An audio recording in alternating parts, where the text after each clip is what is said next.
So for a while I've been wanting to make this 3D printer like filament maker. You take PET bottles and put them through the hot end basically, and then basically pull it out from the other end.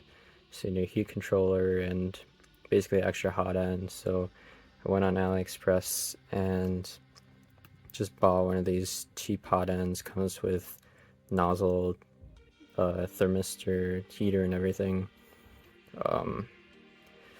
Those are the specifications. Yeah, 100 kilo ohm. So then I gotta figure out how to like connect that to either Arduino or something else. This guy, Mr. 3DP, has some great videos. He uses a temperature controller, but I kind of want to use like an Arduino or something else. So it uses this 100K thermistor, which I found on this website here. Might not be the same one, but they basically all work the same way. But I did find they have a PDF here, really good PDF. They have a nice list of resistances versus temperature. So this is 30C, the normal is this value right here. So this is going to be 1,733,000 ohms. I don't know why they wrote it like that, but that's what I found at least. When I tested it, because I tested at 20C and it came out to be 126 kilo ohms, I think. So I think this is measured in kilo ohms, not ohms. But basically I took this table here and I just copied and pasted the entire table, and then I just used like a Python script to kind of like split them up and whatever. It's not that crazy, but then I sorted the values. At the end of it, I was left with a lookup table basically of all the values, and I just went from 14 to like 170 because I don't really need anything like better than that. 14 is pretty low and 180 is pretty high, so that's pretty much my cap off. Then I took those values, plugged it into Matlab here. So I just assigned my y values as the degrees and x as the resistance, because I want to figure out the degrees from the resistance. Basically, here's a little thing that I made. I don't know, it's not focusing. Okay, so this is the graph temperature. This is just something I made. It's not like very accurate. At like 180 degrees Celsius, it's gonna have a higher resistance than it will when it's a higher temperature. These are just values I grabbed off the website. So the basic idea is I'm gonna have the resistor, the thermal resistor, then I'm gonna have some set resistor, and then I'm gonna measure this value as the V out on an ADC of some microcontroller. I found that it was rated at about 45 milliwatts, which is 0.045 watts. So we need like to go below the max current. So we need something for at least like a 5-volt setup. We need this one to at least be this value, assuming that this can go to 0. So even if this shorts out, goes to 0, this will still protect that. Well, I guess if it's shorted out, it'll kind of be dead, but you get what I'm saying. If this is a very low value, then there will still be less current than the maximum, so it won't blow. These are Ntc Thermistors, so it's negative temperature coefficient, so it actually curves like this. I drew it wrong here, so I put X's, but it will do a curve down and below. So as temperature goes up, resistance goes down.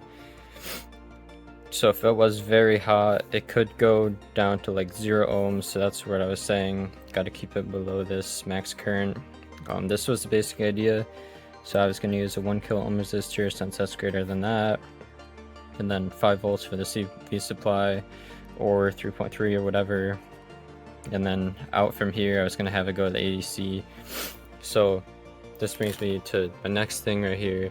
So I took Matlab. I was taking these values from Matlab from this table right here, and if you graph it, you can see that it is pretty nasty.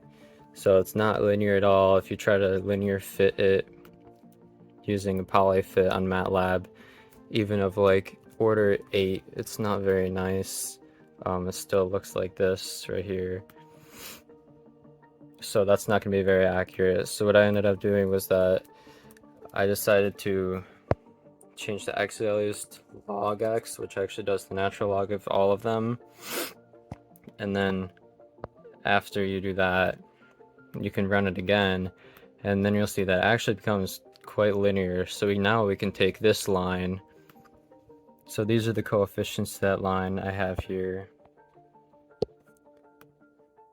So this value is the multiplied by log of r, where r is the resistance that you measure, to the 4th power, 3rd, 2nd, 1st, and then this is just the plus b when it's like y equals mx plus b. It's the initial value. So basically we're left with this graph right here. So using this graph, we can then kind of figure out the temperature that our block thing is at. This is my like testing circuit. So essentially we're going to find the voltage of our ADC. We take our supply. We're using a 1K as I showed here. It's just a voltage divider, and then rearranging this, you get the thermistor resistance of -1000 times x, which is the ADC minus the supply divided by x. And then when you call ADC stuff on your microcontrollers, usually you get an ADC value. So then you got to multiply by the voltage, the reference voltage, not supply, sorry, divide by 2, and then whatever bytes you're specified, usually 10 or 12 bytes and -1. So this is the voltage of the ADC measured, which is going to be this. And then to get our thermistor resistance, we can do -1000 because we have 1K. Our ADC voltage, which is this, minus our supply, which is this up here. So that's getting the voltage between this thermistor, and then we divide by the ADC voltage and get this resistance of the thermistor.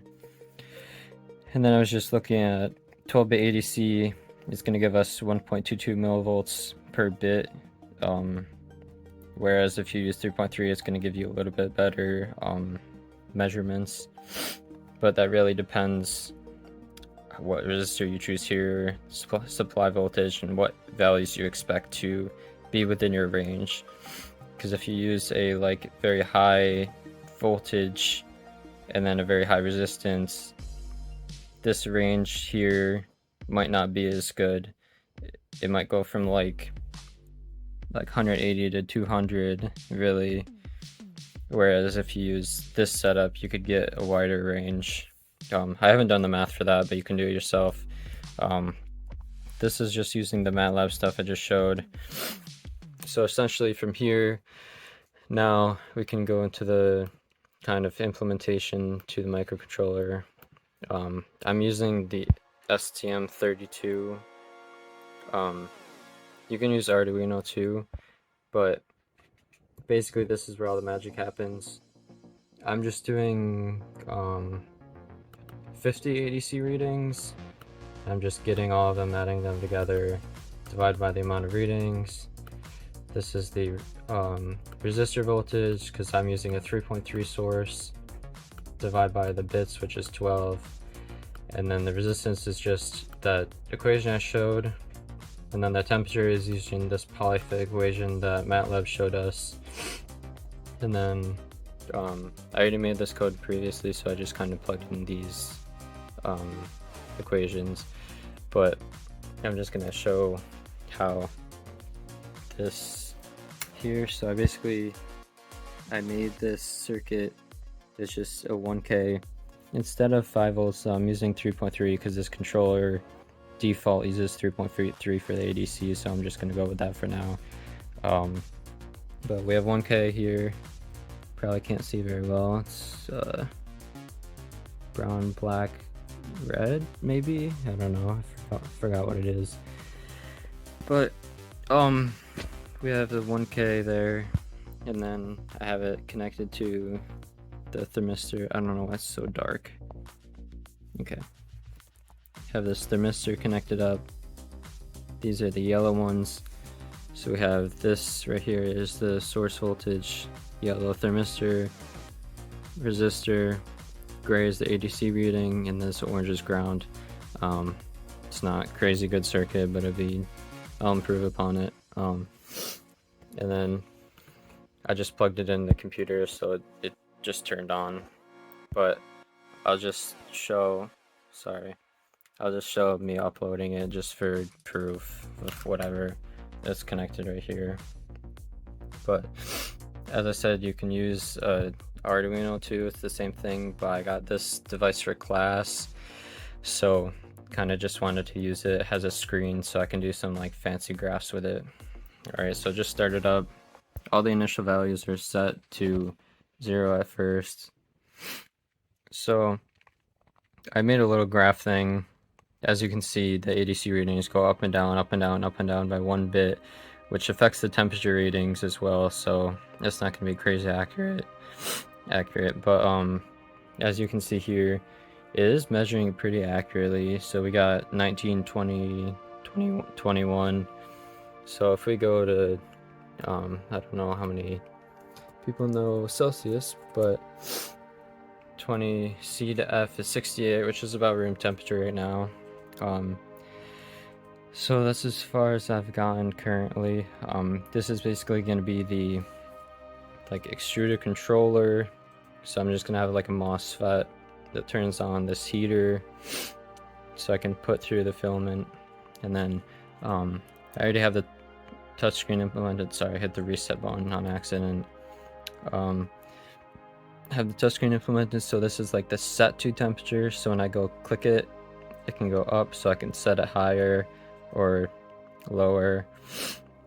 So that's like all just code I've written before. It doesn't really do anything right now because it's not connected to a heat like a MOSFET to control the this thing anyway, so it doesn't really do much. But yeah, so I'm probably gonna put another button here that controls the motor for like taking the bottle and then filament out, so I can turn the motor on and off. But I thought the graph was pretty cool. You can control temperature, whatever. So yeah, this is part 1 of however many parts it takes to get this thing working, I guess. So yeah.